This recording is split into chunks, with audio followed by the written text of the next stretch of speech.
No. I did.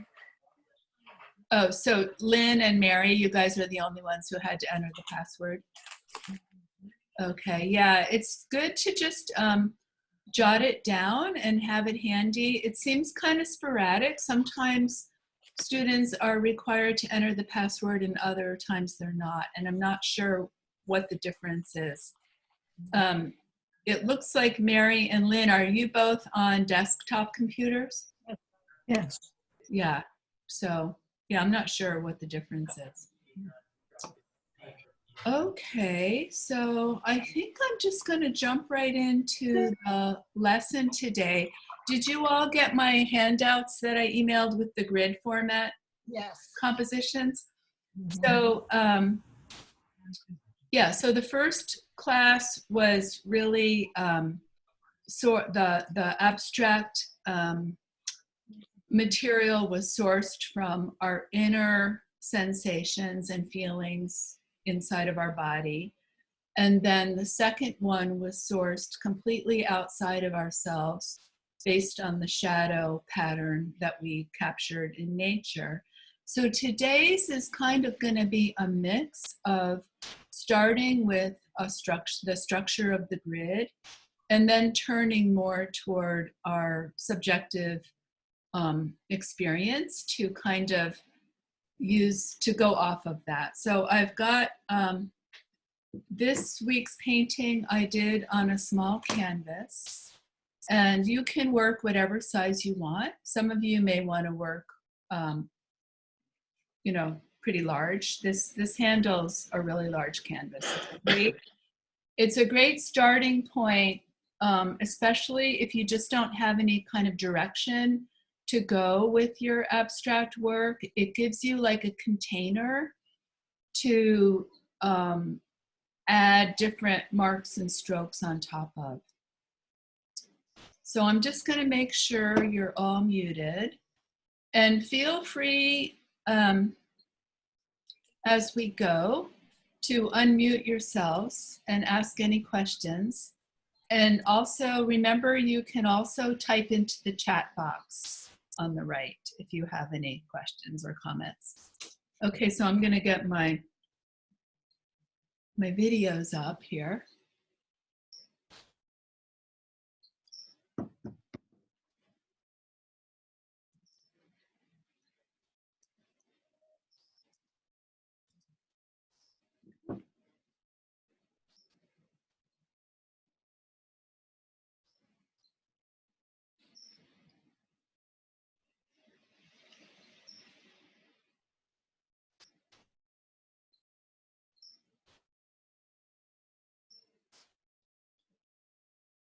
Okay, starting with this one.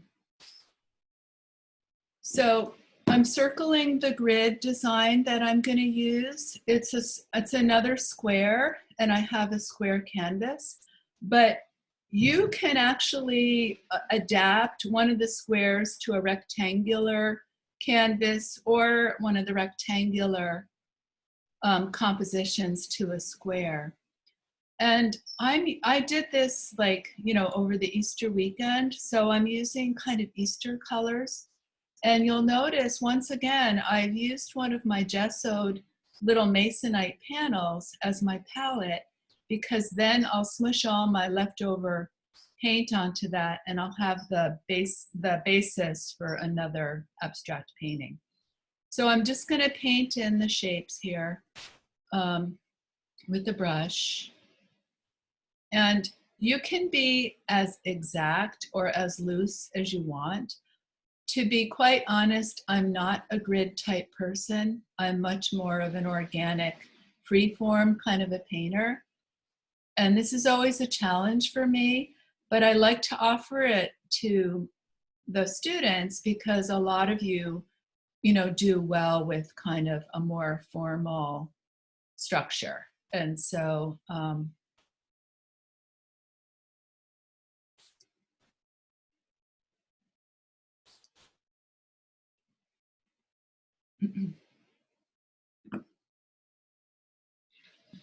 and Raven, oh, go ahead. What brand do you use for your acrylic paint? I have a variety of colors. I have some golden, some Liquitex. The Amsterdam colors are really nice because they're kind of a medium um, between the student grade and the professional grade, but they're really affordable.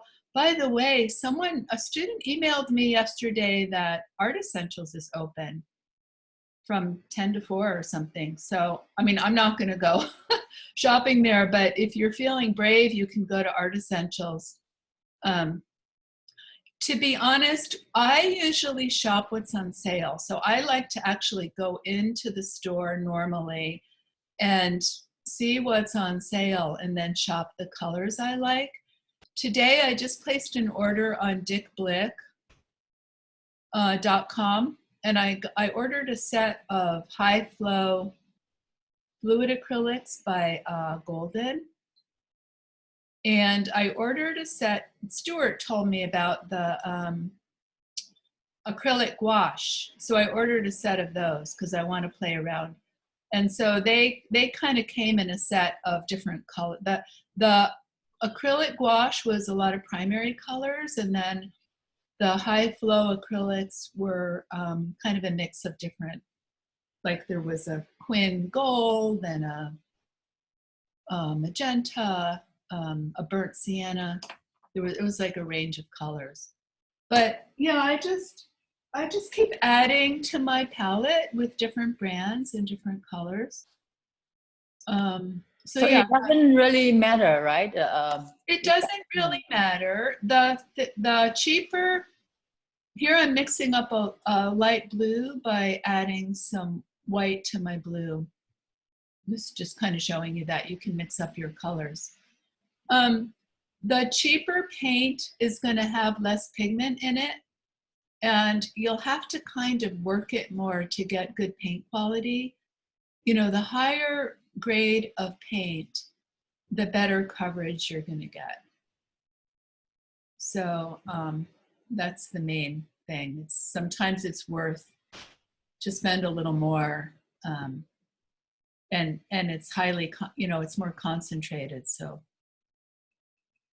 And you normally do not add any medium to what you have on your palette? I don't. I have medium, and I tend not to use it.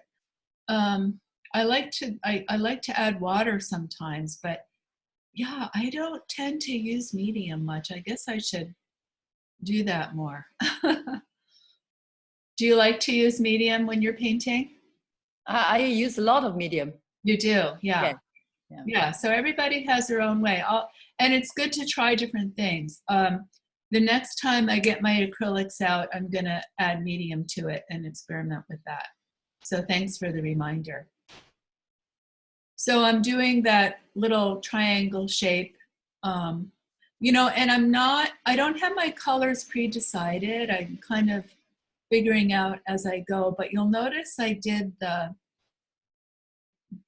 two pinks. I did one pink on the right and one pink on the lower left. And I tend to put my lighter colors on top and my darker colors on the bottom just to kind of ground it, but not always. And here I'm putting these colors that are close to each other on the color wheel right next to each other. So I'm going to move on to the next video, if you don't mind. You kind of get the idea here. If you want, like, I'm not concerned about having super precise edges. If you want super precise edges, you can just let it dry first, and you can even put some masking tape down if you want super crisp hard edges. You know, this does lend itself to like a hard-edged painting if you want to go in that direction. But you'll see I go way opposite of the hard-edged direction with this painting. So I'm going to move. Do you always paint the outer edges? Yes, I do, because even though this is not a gallery wrap, you know, if I want to hang it and just hang it on the wall as it is, then it's got a finished edge. And I recommend that you do that as you go because you've already got the color on your brush. It's all mixed up. Some people wait and do that at the end, but that's so much more labor intensive because you have to, you know, mix the color again. And yeah, I always paint the edges no matter how deep the cradle is on it. So then I guess I kind of mixed another kind of a lavender color on the bottom. So I've got my two warm colors on, you know, opposite diagonals from each other, and then my two cool colors on diagonals with each other. And then I can't remember what I did for that. Let's just see what I do for that center line. I don't remember what I did. So I'm kind of using up the paint on my brush by cleaning it off on my palette. You know, you don't want to waste your paint. You don't want to wash it down the drain. So try to use it up on some other art. And I had the yellow down on this. Okay, so I put pink. I brought the hot pink from the left over to the right to kind of help unify it a little bit.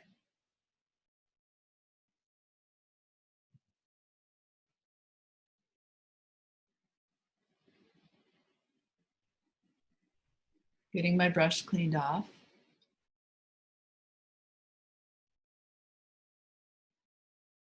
Okay, then I did the light pink along there. Okay, so then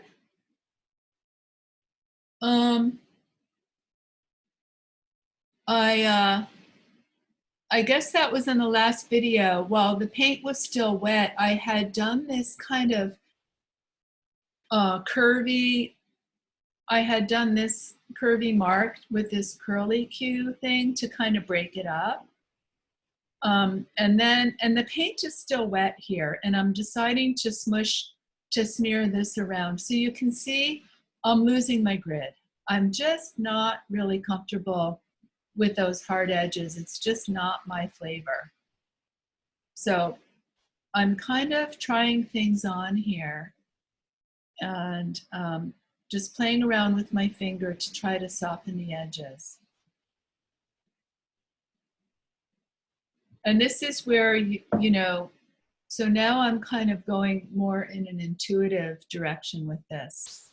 And I don't really know what this painting is about yet. I'm just kind of finding my way as I go. I'm just kind of playing around with different blends and different mark makings and seeing what I like and what I don't like. And keep in mind, if you don't like something, you can change it. So I'm bringing that light pink back in.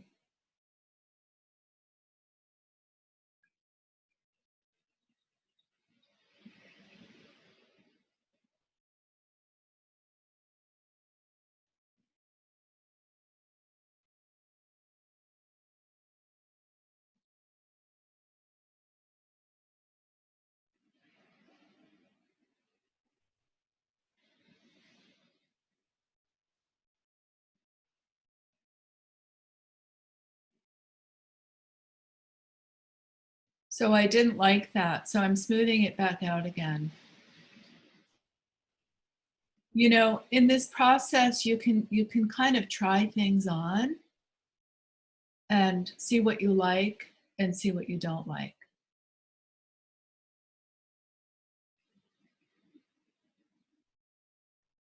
So I'm kind of getting my grid back.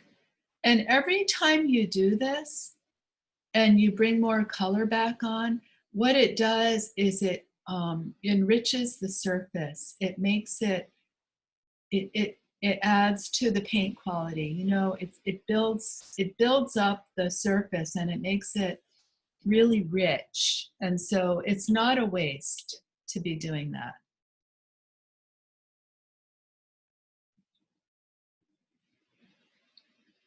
So I kind of messed around with this for a while, and I'm going to move on to the next video because you probably get the idea here. I ended up not liking that here it is. I just want to show you this. I ended up not liking that and I got rid of it, but you'll see what I've done is I brought the light pink down into the dark pink. So that kind of ended up changing it. And then I think I did something with the white paint. Just want to wait and see what I do here because I think, yeah, so I got rid of that. I tried all that on, I got rid of it. I'm coming back to the grid, but now you can see that it's a little more interesting because there's more tonal changes. It's a little richer.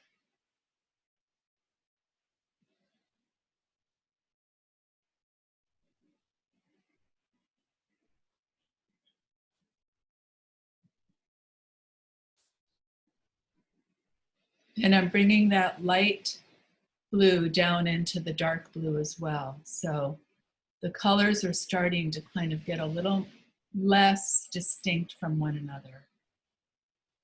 And then I did the white. That's right. I did the white. I brought the white in for that line cutting across. And I made it not quite even, so it's a little off center there. So I kind of changed the grid a bit. Okay, I'm going to move on to the next video. Oh, there's grandbaby Eldon. He's coming in, popping in to say hi. I thought I had, where are those? Hold on, you guys, I need to.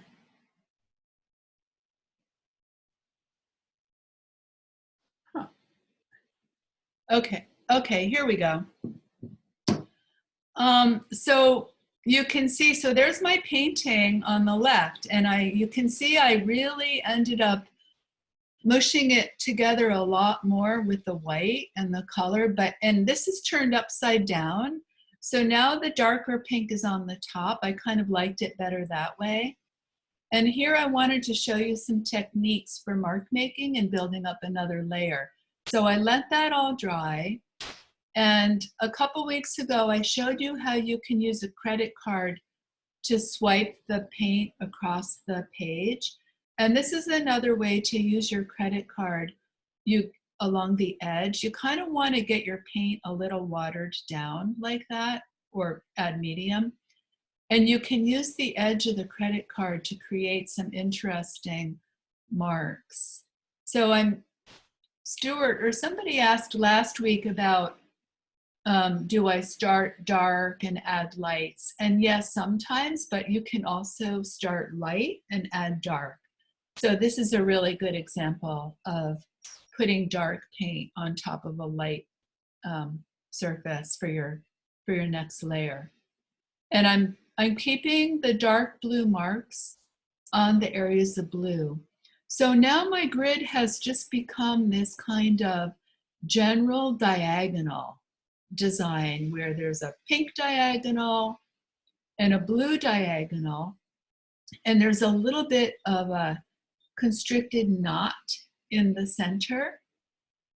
And now this painting has a meaning or a purpose to me. I had mentioned in the blue abstract I had done a couple weeks ago that I'm having this, before I get into the meaning, I want to explain this demo because it's kind of a good one to have. You'll notice I had the yellow initially from my grid and I ended up not using it, but I'm going to use it in this layer. And I got my yellow paint and I'm adding gesso to both thicken it and lighten it. And I'm going to make a paste because I'm going to, why did it stop? Oh. Huh. Well, I'm going to make a... Is it white gesso or clear gesso? It's white gesso. And I'm going to make a paste to do a stencil. And I want it to be kind of thick. Let's see if that...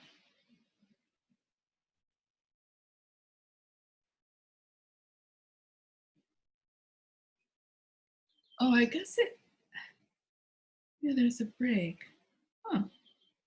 Okay, let's go on.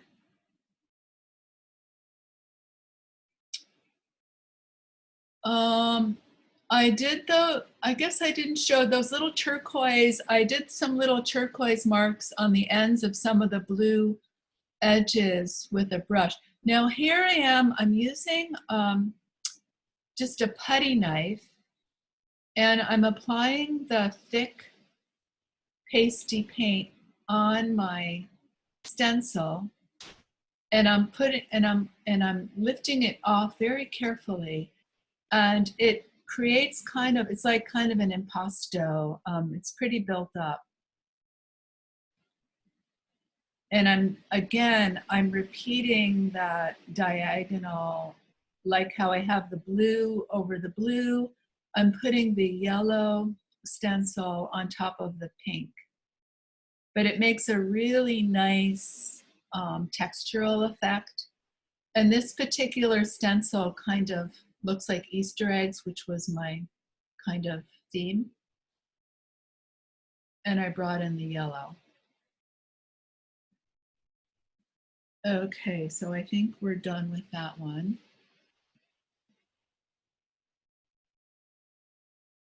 And then I'm just taking my brush and I'm bringing the yellow marks out onto more of the painting to kind of have them like gradually fade out. And what I need to do now is marry the pinks and the blues together so that they're relating to one another. And I was starting to say what this painting is about for me. You know, I like to think of my art as an alchemical process and as a way to kind of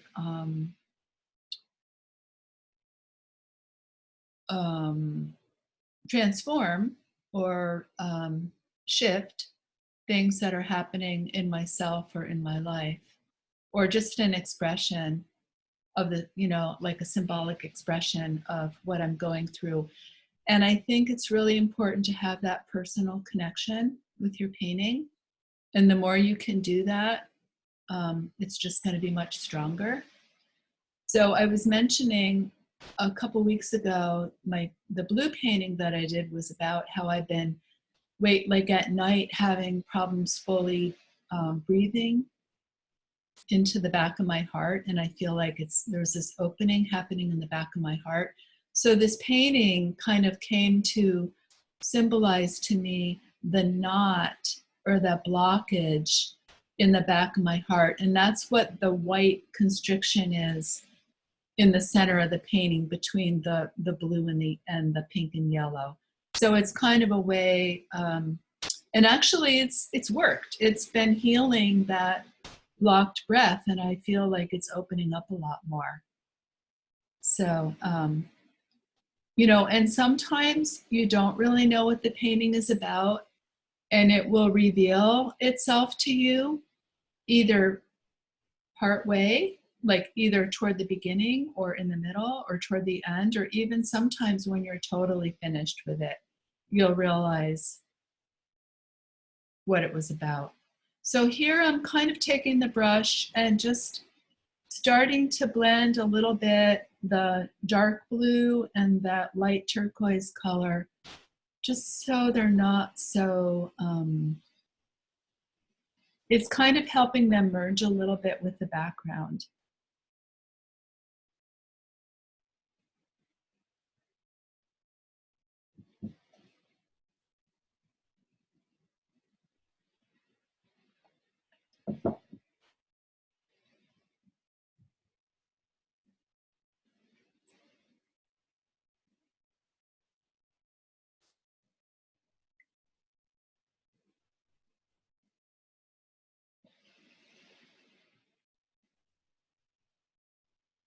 Okay, is that done? I'm going to the... And then I took my acrylic paint pens and did some mark making.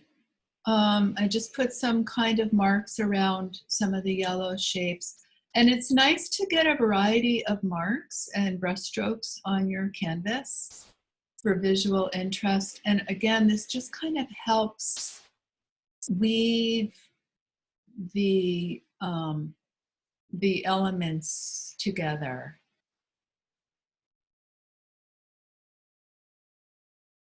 And it's real loose, you know, it's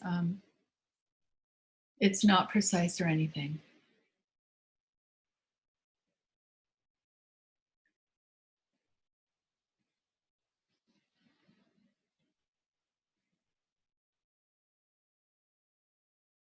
You guys feel free to pop in with any questions if you have them.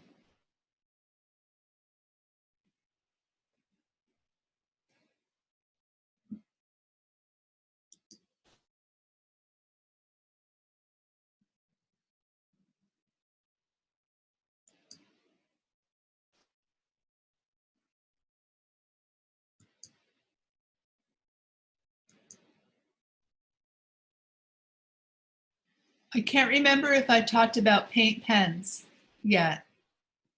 Have I talked about the acrylic paint pens? No, I don't think so. Okay. Are you familiar with them? Do any of you use them? I have not used them.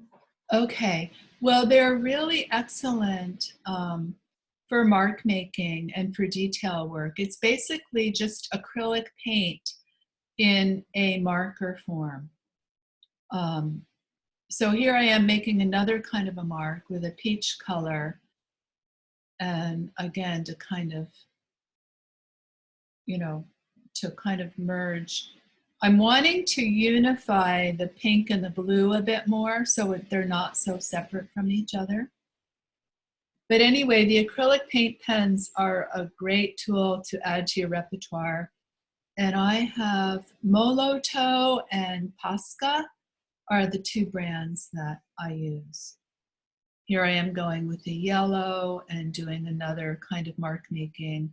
So I'm just going to continue on here. I'm going to move on. But I just want you to get the idea of kind of you just keep gradually adding more mark makings to build up your surface. I'm not sure if there's another video or not.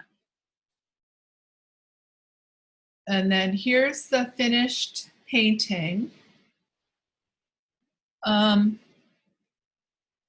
So I ended up, this was back to the original format because the dark pink is actually on the bottom right. No, let's see, I started with oh, this is on its side because originally the light, yeah, this is on its sides. Originally the light pink was on the top right and the dark pink was on the bottom left. And so now it's on its side. And this was the orientation that I liked. So again, that's the beauty of abstract work is you can change the orientation when you're done. So does anybody have any questions about, I'm gonna stop the share, but before I do, just wondering if you, I also added some white marks to this. You can see I did the yellow. I brought some of the yellow into the blue and brought some of the white into the blue and into the pink. So now it's fairly unified, but yet there's still, you can still see the underlayment of the grid. I mean, it's still that structure is still there, although it's much more organic now. Okay, so I'm going to stop my share and come back and see if anybody has any questions about this.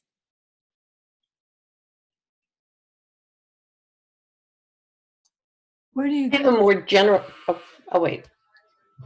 where do you get stencils like that? I got those at Art Essentials.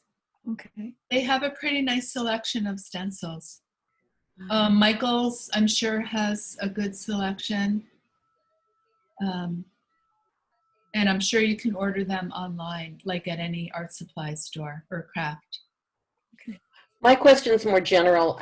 When you look at your pieces, do you sometimes change them over time? I mean, how do you know that you're done and it's actually, that's it? When do you make that decision? I think we talked about this. Oh, did we? Yeah, you weren't here though, Meredith. Sorry.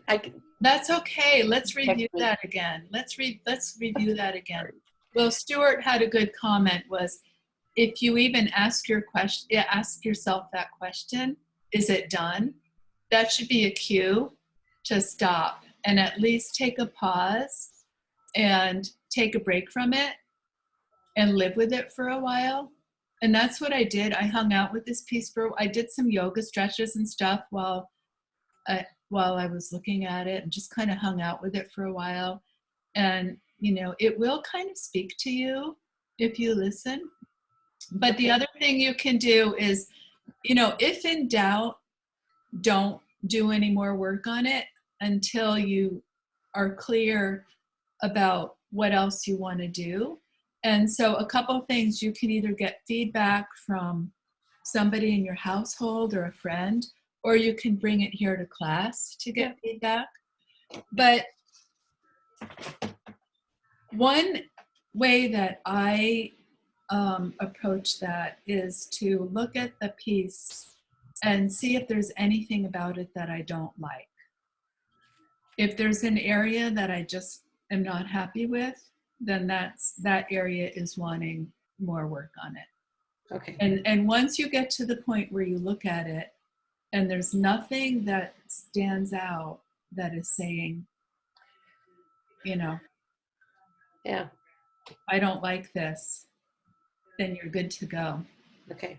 And also, if it completes that, like, it completed that expression of that sensation of the back of my heart opening up. Like, I felt like, like it opened up, like, the light is coming through, you know? I just kind of felt it in my body. Good. That it had achieved its purpose. Thank you. Okay, any other questions about that demo painting? So how many people are interested in doing the grid, using the grid format to do a painting? Okay. Okay. Few of you. Yes. And Terry. Okay, great, good. Yeah, and even if you don't want to do the grid, hopefully some of the techniques I showed you today are ones that you can maybe incorporate into your painting in the future. You know, every week I'll try to come up with some new things to show you technique-wise, because the more it just empowers us to have more choices in our painting when we have these little tools in our toolbox to draw on. Okay, so I guess let's move into critique and sharing time. And we'll just popcorn it. So is there anybody who let's see, Karen emailed me one of her images. So why don't we start with that, because I can get it up on my screen share. Is that okay, Karen, if we start with yours? Okay. And I've got it right here.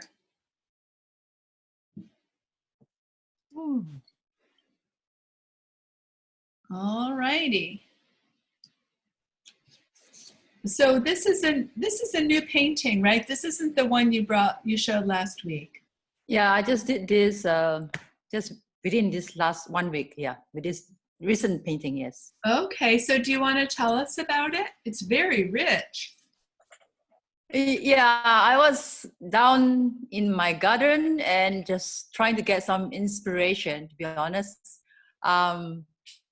Looking around and I wasn't feeling it, you know, to start a new painting, to be honest. And in any case, I forced myself to do it. So I try. I was looking at pouring medium bottle that I bought over a year ago. And I decided to use some of that and add some colors to it. And then I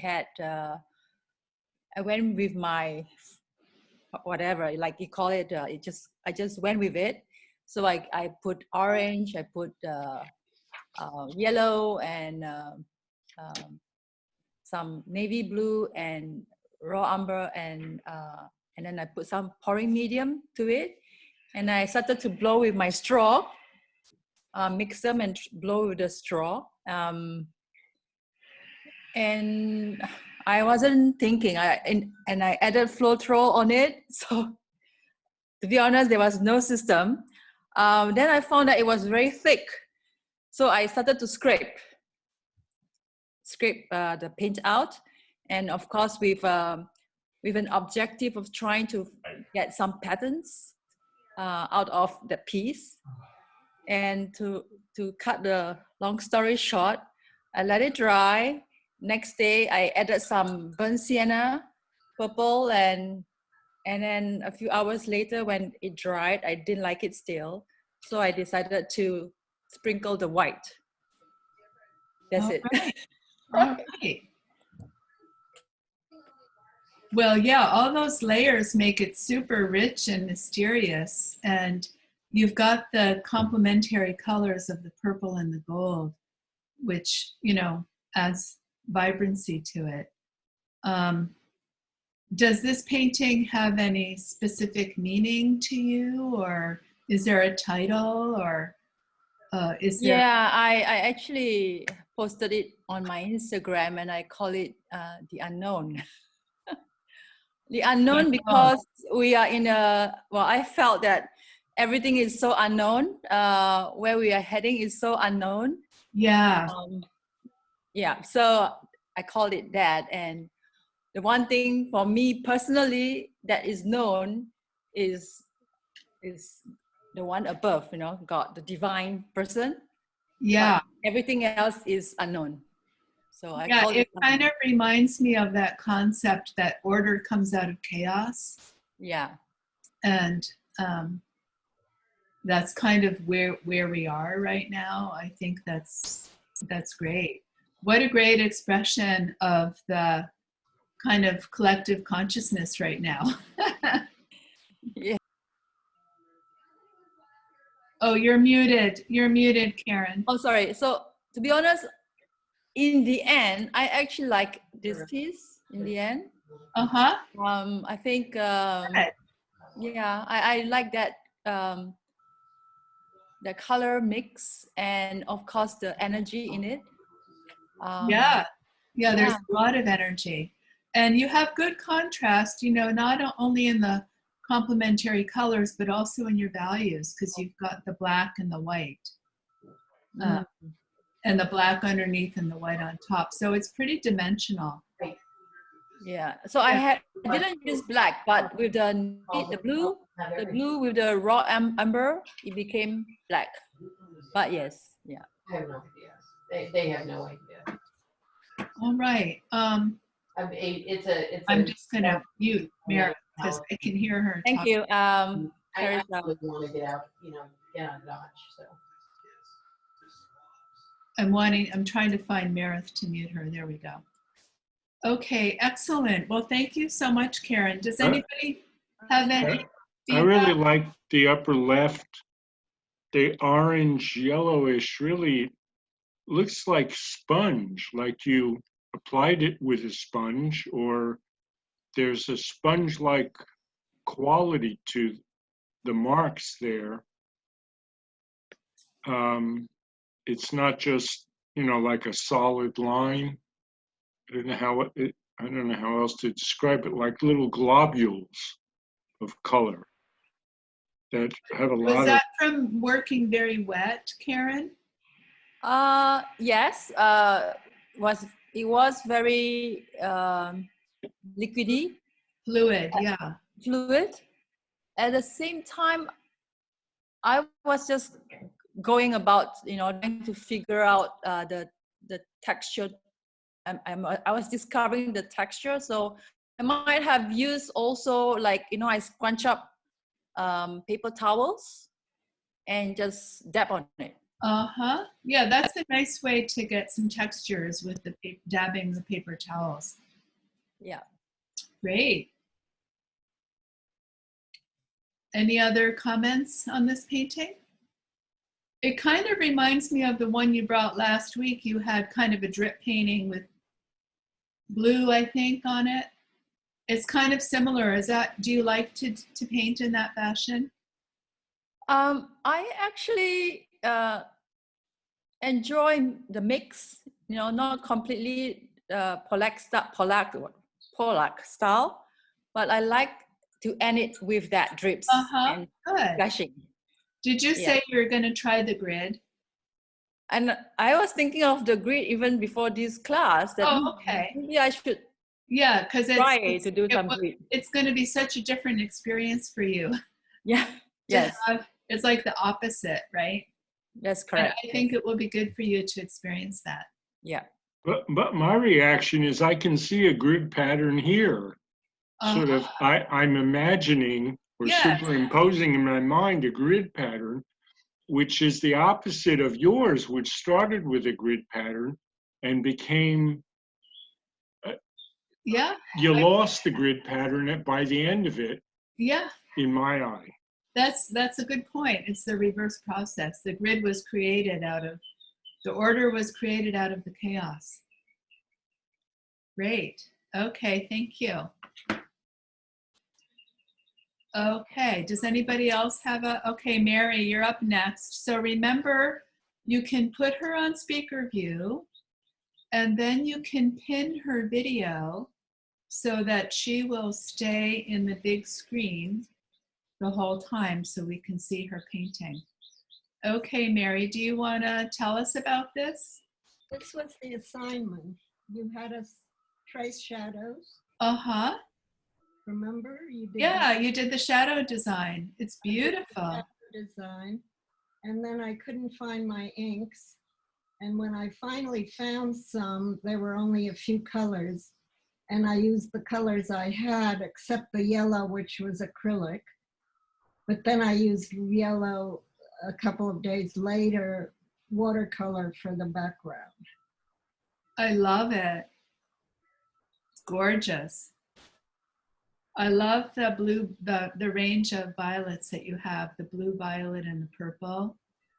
And then the contrasting yellow with a little bit of orange in there is more subtle. It's beautiful. There's a real sense of light and dark and gorgeous forms and shapes. I was pretty lucky when it came to the colors of the inks I did find. Yeah, isn't that funny how just the random things, the random parts that come into play often serve us. And you just went with what you had and it worked. I did. I was considering using this sparkly stuff, but then I decided Glitter glue, I didn't need it. glitter glue. I was happy enough. Yeah, I kind of don't really think it needs that any more embellishment. Mm-hmm. The forms are just so beautiful and interesting. Well, you know, when I actually copied the forms, I was hoping I could email this to you, but AirDrop didn't work. So it's on my cell phone. I photographed it before the yellow and then afterward. Uh-huh. The shapes changed a little bit when I actually started putting the ink in, after I had traced the shapes on the sidewalk. But I was happy with what happened with them. It's beautiful. Thank you. By the way, for AirDrop, the person has to be right next to you. Their phone has to be really in the same room to the AirDrop. To AirDrop to my computer. Oh, And then Oh, you were going to AirDrop it to your computer. I see. it said it didn't recognize something. I don't remember, whatever. So you could always email it to me from your phone too. I'm not too sure how to do that. It seems to take a lot of steps. I have a Verizon email that doesn't work and I have to get it on my Yahoo. So I just decided to hold it up. Okay, well, whatever works. This works great. I mean, we can really, yeah, we really see it very beautifully. So, Mary, how did you apply the inks? I think some of it, you know, the way the ink bottles come with the squeeze top, some of it I just squeezed on. directly. Yeah. And some of it I use the brush.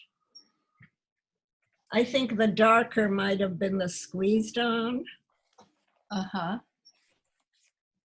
Yeah, Stuart, the inks you just treat as regular watercolors. You know, you can just squeeze them into your palette and just use them as watercolors. Okay, thanks. But What I use else? the brush for the background because the background is watercolor. Yeah, it's really pretty. The contrast is lovely. And Thank you. so hopefully did you enjoy going out and doing the shadows in your garden? I liked it, but I got a little nervous because I live in a condo and I didn't know who might show up. I had to find a spot where nobody would bother me. Some privacy. And I thought they'll think this is a crazy woman, but I did it anyway. Oh, they're probably looking at you and going, she's having so much fun. I want to do what she's doing. I want to All suggest right. it to my grandchildren. I think they need something to keep them busy. Yeah, it's a good project for little kids. Totally. Great. Well, thank you so much for sharing that. Love it. Okay. Anybody else have something to share? Lynn, okay, you're up next, Lynn. This is watercolor. I was so afraid of making the shadows too dark that I made Can you everything- back it up just a little so we can see the whole thing?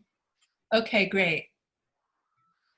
I worked with shadows from a bush and all the leaves were dark green and the shadow was dark. And so I made this very light for some reason.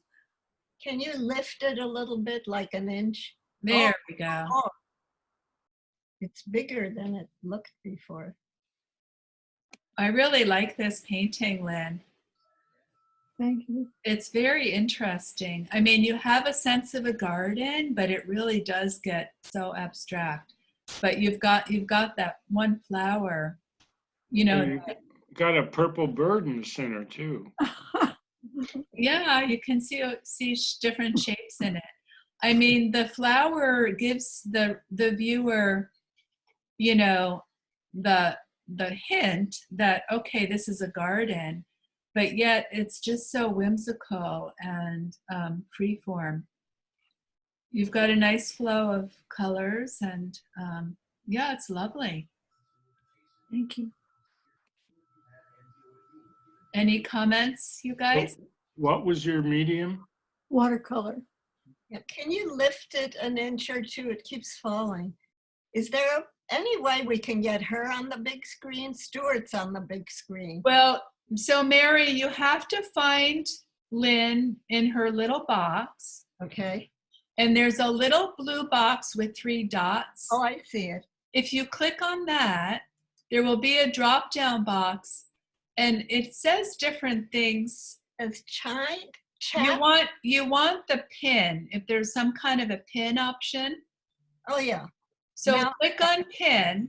I did. It's much easier to see. Yeah, and then she will stay in the big screen no matter who's talking. When you just have it on speaker view, whoever is speaking stays in the big screen. So if you do that every time a person shows their work, you'll see them. All right, so did you enjoy doing this project, Lynn? Yes, I did. Good. It looks like you had fun. I did. I remember shadows like your yellow part. I remember seeing shadows like that.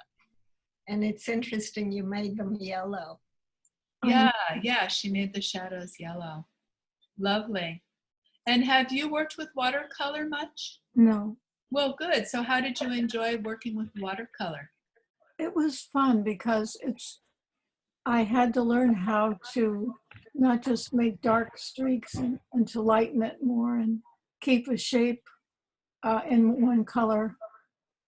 Do you have any ink in there? No, Okay. Very nice. okay. This is Terry. Hi, I loved looking at the center of your painting, the shapes that you've outlined that are indistinct. So you've got a specific flower in the top there in the center. But when you go to the center of your painting, horizontally, I love those shapes. They are flowery, they are leaf-like, but they're very lyrical to me, and I Yeah. appreciate those. Yeah, good word for this piece. It's super lyrical. You guys, give me a little, I just drank like 3 cups of ginger tea, and I just have to go use the bathroom. Just give me a minute. You can visit with each other. I'll be right back.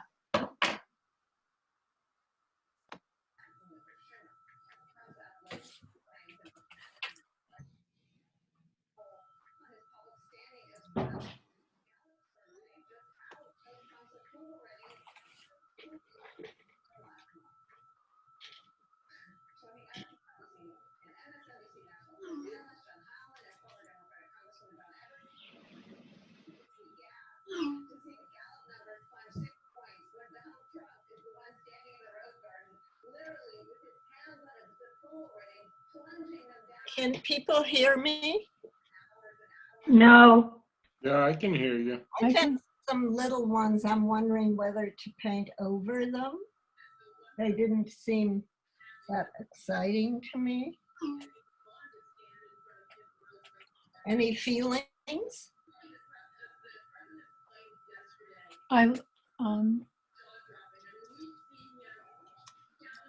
Okay. I was just wondering whether to paint over these little ones. Oh, They're very little. wait, Mary, I don't see. Oh, okay. You're trying to decide if to paint over it or not? Mhm. Oh, well, tell me your thoughts. Well, I was considering painting. I have a whole bunch of little ones. And these didn't appeal to me as much, so I was thinking maybe I should paint over. I think you should too. I think that's a great impulse, and I would follow that. Okay. Yeah. Was the other one I was thinking about painting over, but they're very tiny. Yeah, I would go for it. I would use those as a base layer to go over. Okay.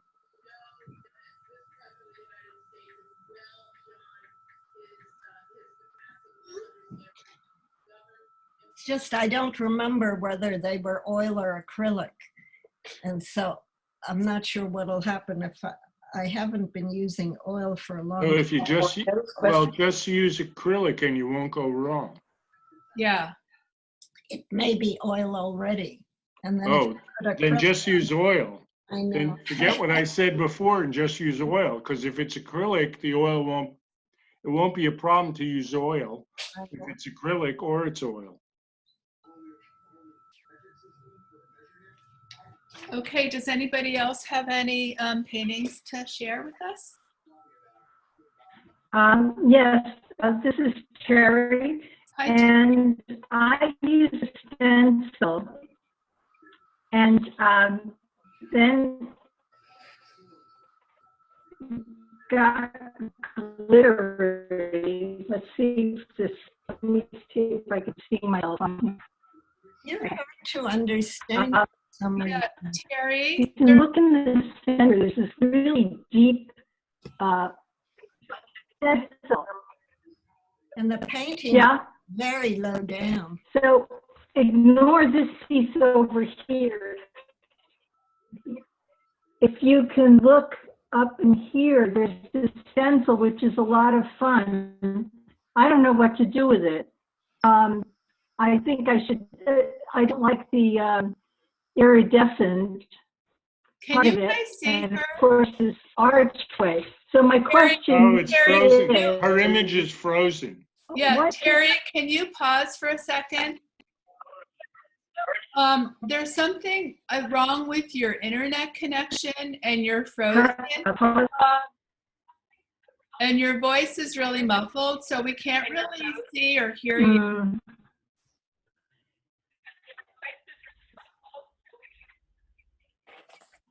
Okay, yes, it says it was unstable. Yeah. I'll wait a bit then. Okay, we'll come back to you. Oh, well, you're back. Do you want to try again? I'm back. Okay. So in the center here, it's iridescent, so it's going to be hard to see. But can you see that stencil in the middle? Yes. I mean, that is so Yeah. much fun. Yeah. I had no idea what to do with it. It's dead center, so ignore this archway. And then I have iridescent color, and I'm not sure that's, anyway, my question is, I don't know what to do with that fun stencil.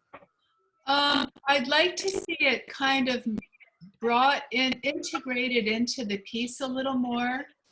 Right now, it's kind of like a standalone thing in the center of your piece.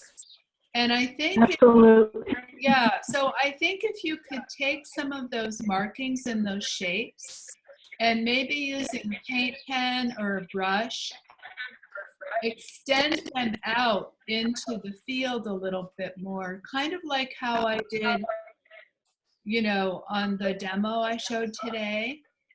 Uh-huh. You want to integrate that into the painting a little more. Yes. So it's very, very linear. Yes. Um, Yeah, so you could take, do you have any paint pens? sure, yeah. You could take, it looks like you have white in there. If you have, God knows. if you have Yeah. white, what's the other color? It's like a, Oh, they're all iridescent. okay. Well, it doesn't have to be an exact match with the color. Oh, no.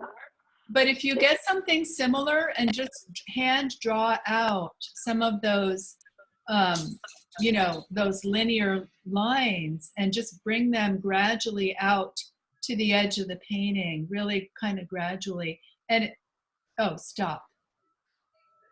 What? Can you not hear me? Well, I'm done. I can't hear a thing. Oh, I'm sorry. Okay, here I am. Okay. Okay. By the way, I am recording this, so you'll be able to play it back and listen to Okay. it. But did you get my gist about taking some paint pens? Going out. Yeah. Yeah, I mean, I'm willing to sacrifice all of it. I wanted to just start over again. I can't hear what you're saying. Yeah. I think we're going to stop with that, Terry, because we can't really, the communication's kind of Yeah. off kilter right now. But I think you got the gist of my suggestion. Yes. Thank you. Okay. All right, great. I thought your stencil was wonderful. I Yeah. found it fascinating. Yeah, Very it's a beautiful dimensional. stencil. So you might even take it and put some more stencil, little halves of a stencil in some other areas. It's really, Yeah. Yeah, like how I repeated my stencil on my painting in a couple different areas. You could Yeah. take your stencil and repeat it again if you want to. That's Yeah. an option. Yeah. Thank you. Good. Okay. Does anybody have anything else they want to show or share? Or okay, Laura, you're up next.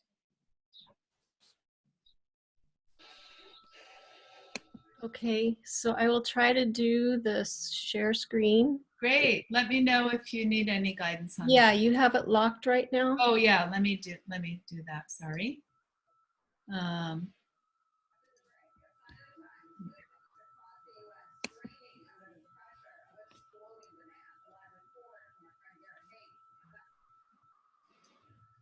Okay, you should be good to go. There it is. Okay. Wrong one. Oh, nice. So can you see it? Yeah, good job. Beautiful. Okay, because I can't see it, but. Oh, you can't see it? Huh. So you're looking at the grass, the wavy grass? Uh-huh. Yeah, with Okay. a really colorful field behind it.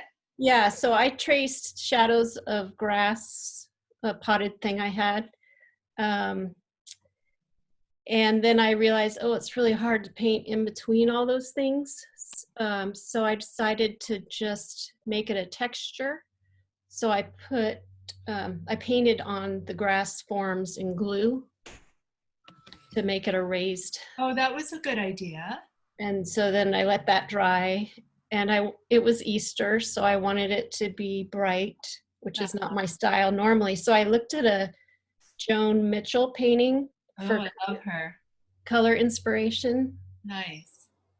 and it sort of just evolved. I had like color stripes coming out of the grass forms, but then I decided that was too rigid, so I kind of blurred them together, and it just kind of happened.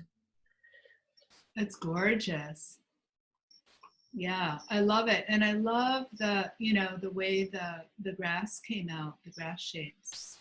Yeah, they weren't showing enough, so I did go back and put some iridescent paint on top. And it was probably easy to capture those because they Yeah. were raised. Yeah, uh-huh. Nice. So Wow. now they kind of look like flowing Q-tips, but Well, it looks like a grassy meadow to me. yeah. Any comments on this from anybody? I like it. It does have some depth in it, which is good. Yeah. Yeah. It is on top of another painting, so you can see some texture showing through. Mm. But maybe that's okay. always a good thing, I think. Yeah. Okay. I like that. I like that quality. I love the juxtaposition of the sort of the really of the two different pieces of it, the lines and then the really blended part colors in the back. I think the two go really well together. Thank you. Yeah, I agree. Gorgeous, really. And what size is this? 16 by 20. Okay, nice. Yeah. Great. Glad you. And this is kind of she did it like a completely kind of a unique, she did the shadow thing, but she just did those grasses, so she did her kind of own version of the shadows, more of a detail, and then put it in an abstract field. And she just has the grass on the lower part of the canvas. She didn't do the all over thing. So I'm glad to see you all doing your own, versions of my projects for you. While I'm up, can I show you last week's painting that I've... Oh yeah, please. Okay, I'm gonna try to find it. Okay. Oh, okay. You got out of screen share, but that's fine. You can just go back in it. Okay. There it is. Okay, sure. So last week, this was the painting. Oh, shoot. You're good. You've got it up there. Is it the green? Oh no, Yeah, this green. Oh And yeah. somebody said they saw the horse. Yes. And I like that idea because I hadn't seen that before. So I actually tried to add a couple more horses, and then I decided, oh no, that's not where I'm going. So it kind of evolved, and I'll show you. This is where it ended up. Wow. It went through a lot of transformation. It did. I kind of went crazy with the silver. Feeling of peacock now. Yeah, it is. Interesting. Yeah, and so this is totally out of my toolbox. I don't normally do this kind of stuff. So I was asking for input from my family, and they liked the complexity of it because there's a lot to look at. Like, yeah. My son Andrew said, oh, it looks like a fish, but it's also eyes. And so it was kind of good to have that feedback. Yeah. And, we decided these curly cues and stripes in this area look like music. So I'm going to title it Forgotten Melody. Wonderful. Oh, good. Yeah, the built up paint quality is much better after having gone through all those additional layers that you did. Yeah, you said to emphasize some of the shapes. Yeah, and so now you've got this kind of repetition of these shapes kind of swirling around. So there's a little bit more of kind of some forms emerging from the field of chaos. Yes. So yeah, good job. It works really well. I'm glad your family is kind of responding to it too. It is good to have the boys home because they're more into it than my husband. Yeah, sometimes the youth is more open to appreciate this type of thing. I don't want to take too much time, but I can show Oh you. no, take your time. Wait, I don't Okay. think there's much sharing going on today, so go for it. Well, when I did this, I was thinking a lot of nest building and things. And so I was inspired to do another painting. Do you see this one? Oh yeah. And it literally is a nest. Uh-huh. I love But I tried to use the same colors and silver instead of a normal twig color. Uh-huh. And then I added the dots to make it feel more magical or of something else. Is that acrylic paint, and is it on canvas or? Yeah, I'm kind of limited on what I have. So I've been using it's Frederick's canvas pad. It's not paper, but it's a sheet of canvas in a pad. How big is by it? 20. Oh, 16 by 20. Mm-hmm. Really beautiful. It is really gorgeous, Laura. I love this piece. So the silver is using the inks, so they're really flowy and easy to push around. Uh-huh. So sometimes I scraped them with the ink dropper or my palette knife, or used a skinny brush. Yeah, I really like adding the inks in. Yeah, that was kind of a new dimension for me because I'm used to the thick paint. And so it was fun to do something flowy. Did you already have the inks on hand then, or did you get some? Well, I just kind of discovered them when Jill was teaching. Okay. And then I ordered some of the refillable pens. I have the Dollar Rowney refillable ink pen. Uh-huh. I love the idea that it's acrylic ink, so I'm not doing a mixed media piece, it's still acrylic. But this is just a new way to apply acrylic to the canvas, so that's kind of cool. Yeah. Like I said, the more versed we are in our tool sets, the more empowered we are. Okay, one last thing. So made me think of weaving together, and so I really got into the idea of knitting, and it's a close-up view of my wool sweater. Oh, that's so cool. but using the same colors, and then I even put in some of the dots because I thought, oh, you've been on a roll. Did you do all this last week?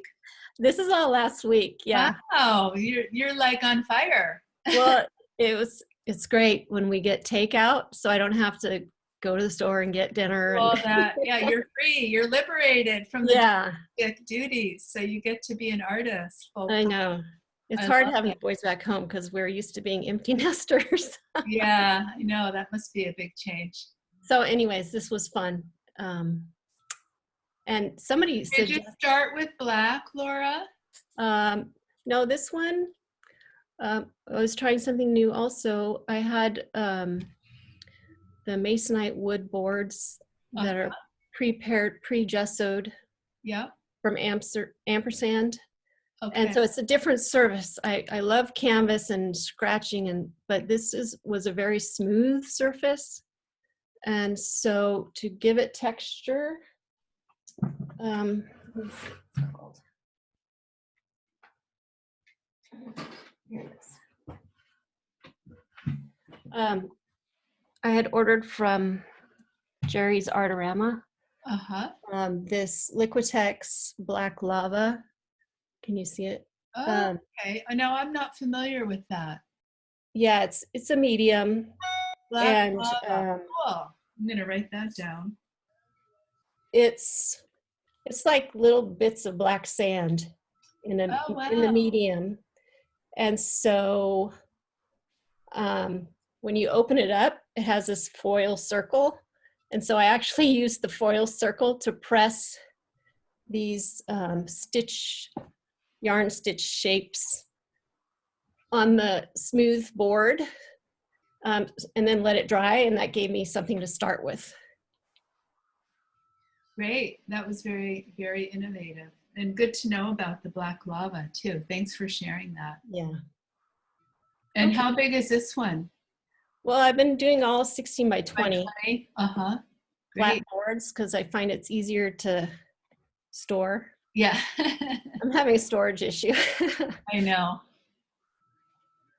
All right. Well, keep it going. I'm glad the muse is with you. Thank you. Thanks so much. Do I push stop sharing? Yep. Just click stop sharing. Thank you. Thank you. It's wonderful to see all that inspiration. Okay, how are we doing? Does anybody else have anything? No? Okay. So it looks like that's it for today. So is everyone doing okay here with our quarantine time? You guys are all fine? So Yep. hopefully you'll feel, moved to get into your studio and do some work, and maybe the grid will at least prompt you to get started. And remember, you don't have to stick to it. Just sometimes just having something to get you going is enough, and then you can turn it into whatever you want it to be.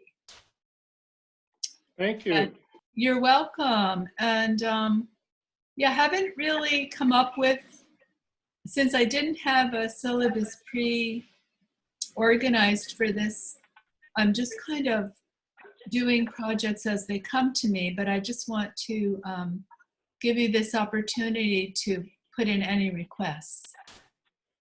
If there's anything in particular you want me to do a lesson on, I'm happy to try that. You have a favorite abstract artist? I guess I'd have to say Mark Rothko. Do you know Mark Rothko? I've seen some of his work. Wow. He's basically a colorist.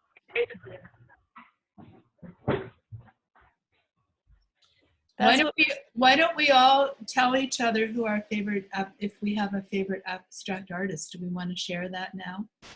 Can you guys tell us some of your favorite artists?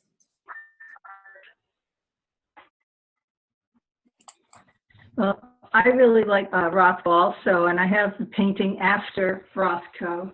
Oh, okay. I don't know. Oh, I love it. Yeah. I can't see myself where I'm holding it, but okay. No, we can see it. I love this. Okay. It's funny because I love the simplicity of his work, but I don't paint like that. So maybe I'm striving to go in that direction. Yeah. Thank you, Terry. Thank you. I don't have an artist, but I have an idea for you, which is, I know you do beautiful flowers. Is there any way you could do a thing on abstract flowers? Sure. Yeah, I'd love to. Yep, that sounds like a good one for spring. Great. Why don't we just go with that? Okay, thank you. Sounds good. Does anybody else want to mention a favorite abstract painter?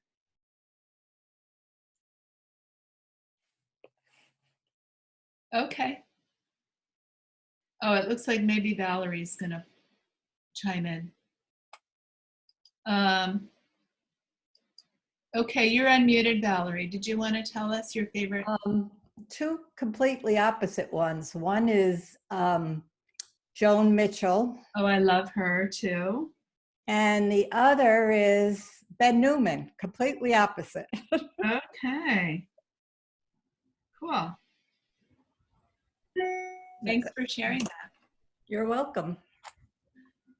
Okay, well, if that's all, I guess we'll go ahead and sign off now. So I thank you all so much for showing up today, and I hope you have a happy time painting this week. And so I'll see you next Thursday for a lesson on abstract flowers. Thank you. Yeah. Thank you. Okay. Bye, Have fun, everybody. Bye. Thank you. Thank you so much for Thank coming. you. Bye, See you everybody. next week. Bye-bye.